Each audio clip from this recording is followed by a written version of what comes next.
እንድንበት ዘንድ የተሰጠን ስም ከሰማይ በታች በማንም የለም።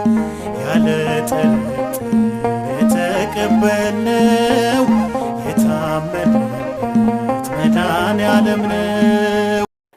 በስመ አብ ወወልድ ወመንፈስ ቅዱስ አሐዱ አምላክ አሜን። መጋቢት 30 የኢትዮጵያ ኦርቶዶክስ ተዋሕዶ ቤተ ክርስቲያን ዕረፍቱ ለሶምሶን መስፍን ብላ ታከብረዋለች።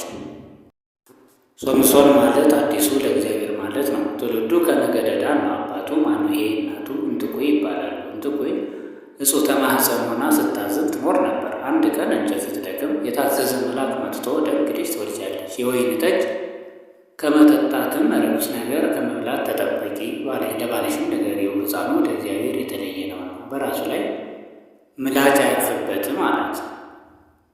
እርሷም ለባሏ ተቻኩላ ነገረችው። ሁለተኛ ሲገለጥልሽ ንገሪኝ አላት። መልአኩም ሁለተኛ ተገልጾ ደግ ልጅ ትወልጃለሽ አላት። እንትቆይም መልአኩን ቆየኝ ባዴን ልጥራው ብላ ጠርታ አመጣችው። መልአኩም ለእርሷ የነገራትን ሁሉ ነገረው። ባሏም የፍየል ጠቦት አርዶ ሥጋውን አወራርዶ መሥዋዕት አቀረበ። መልአኩ በዘንጉ ቢነካለት ተቃጥሎለታል፣ እሱም በጢሱ አድርጓል። መልአክ አይተው አያውቁም ነበርና ወዮልን እንሞታለን አላት። እንትቆይም እኛ ከሞትንማ ልጅ ማን ይወልደዋል? አንሞትም አለችው። ወዲያውም ሶምሶን ተጸነሰ። ሶምሶን ተወልዶ ባደገ ጊዜ ኃያል ሆነ። በ15 ዓመቱ ከአባቱ ጋር ወደ ኢሎፍሊ ሄደ። ሶምሶን በመንገድ ተለይቶ ዱር ቢገባ ግሩም አንበሳ አገኘ። ሶምሶንም በጡንቻ መትቶ ገድሎታል። ሲመለስም አስታውሶ ቢያየው ንብ በአፉ ውስጥ ማር ሰርተው አገኘ። ማሩን ቆርጦ ከአባት ከእናቱ ጋር ተመልክቶ ሶምሶን በኢሎፍሊ ያያት ቆንጆ ነበረች። አባቱን አጋባኝ አለው። አባቱን ተስፋ ከተነገረላቸው ከእስራኤል ሴቶች እንጂ ከአሕዛብ ሴቶች አታገባም ብሎ ከለከለው። እርሱ ግን ወድጃታለሁና አጋባኝ ብሎ ግድ አለ። አባትየውም ግልጽ የሆነበት አድርሶ አጋባ።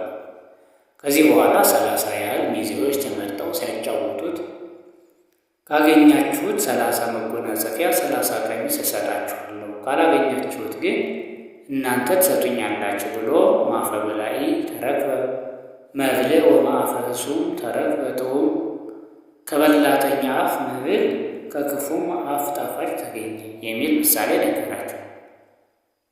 እነሱም 3 ቀን ሲያስቡ ቆይተው የማይሆንላቸው ቢሆን ሚስቱን ጠይቀሽ ንገሪኝ ብለው አስጨነቋት። ጠይቃ ነገረቻቸው። በቀጠሮ ቀርበው ምሳሌውን እንንገርህ አሉት። እሺ አለ። ከአንበሳ የተፈራ ከማር የጣፈጠ ምን አለ? ከአንበሳ አፍ ማር አግኝተህ በልተሃል አሉት። በዚህ ጊዜ ሚስቴን ባታስጨንቋት ኖሮ ምሳሌን ባላገኛችሁት ነበር ብሎ ተናዶ ወደ ሜዳ ወጣ። ሶምሶን ሜዳ ከወጣ በኋላ 30 ያህል ነጋዴያን ሲያልፉ አግኝቶ ጭንጭናቸውን ሰብሮ መጎናጸፊያና ቀሚሳቸውን ገፎ አምጥቶ ሰጣቸው። በዚህም አዝኖ ወደ ሀገሩ ተመለሰ። ሶምሶን ከ3 ወር በኋላ የበግ ሙክት ይዞ ቢመጣ አማቱ ሚስትህንማ ቀረህ ብለን ለሚዜህ ዳርናት፣ ከወደድህ ታናሿን አግባ አለው።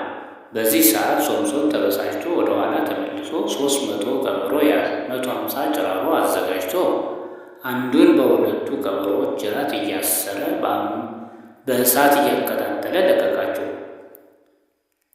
ቀበሮዎቹም ደንግጠው ሜዳ ለሜዳ ሲሮጡ የኢሎፍላውያንን አዝመራ አቃጥለው ዋሉ። የሀገሩ ሰው ሶምሶን ያደረገው መሆኑን ሲያውቁ በአማቱ ፈርደው አማቱን ከሀብት ከንብረቱ ጋር ቤት ዘግተው አቃጥለውታል። ሶምሶን ይህን ባታደርጉ ኑሮ ጠቤ ከእናንተ ጋር ነበር አላቸው። እነሱም ተናደው 40 ሆኖ ገጠሙ። በዛን ጊዜ ሶምሶን ጭንጭናቸውን ሰብሮ በአተ ኤታም ገብቷል።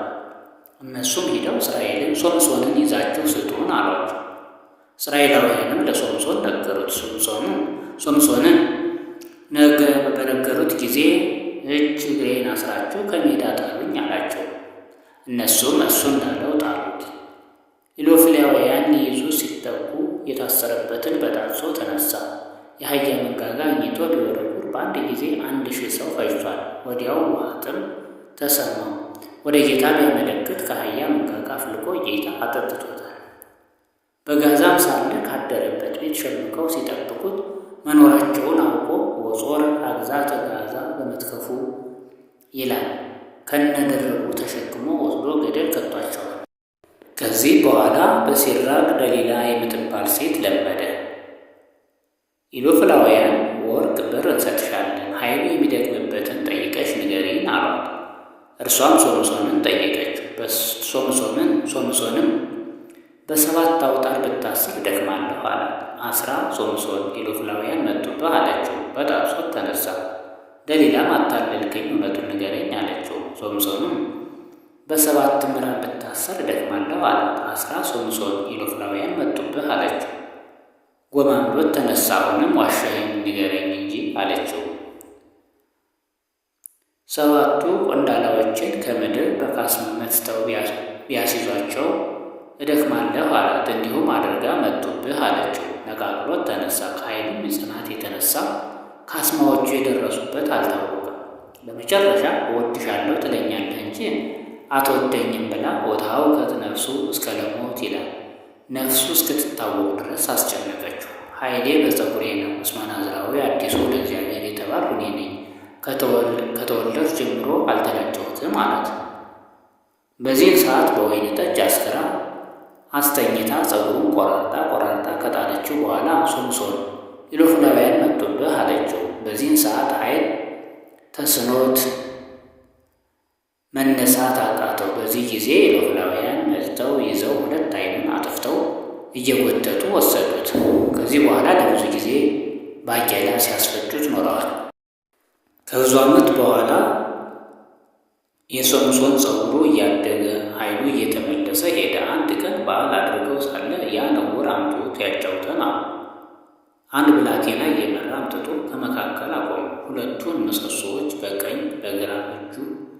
በቀኝና በግራ እጁ ይዞ ኦ እግዚኦ ስእለከ አንተ ስእለተ እየንተ ክልኤሆን አዕይንቴ ትጻ ነፍሴ ምስለ ኢሎፍላውያን፣ ስለ 2ቱ ዓይኖቼ ነፍሴ ከኢሎፍላውያን ጋር ትወጣ ዘንድ እለምንሃለሁ ብሎ አንዱን ምሰሶ በቀኝ እጁ 2ኛው ምሰሶ በግራ እጁ ቢመታው ከፎቅ የነበሩትም ከምድር ያሉትም ሁሉ አንድ ሆነው ጠፍተዋል።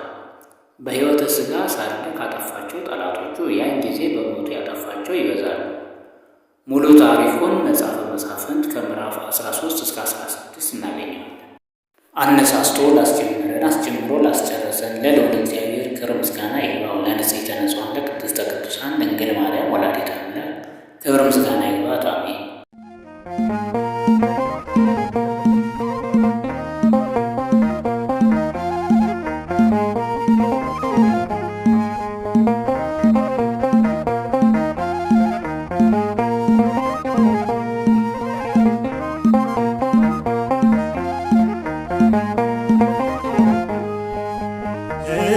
እንድንበት ዘንድ የተሰጠን ስም ከሰማይ በታች በማንም የለም። ያለ ጥርጥር የተቀበልነው የታመንበት መድኃኔዓለም ነው። ያለ ጥርጥር የተቀበልነው የታመንበት መድኃኔዓለም ነው። እንድንበት ዘንድ የተሰጠን ስም ከሰማይ በታች በማንም የለም።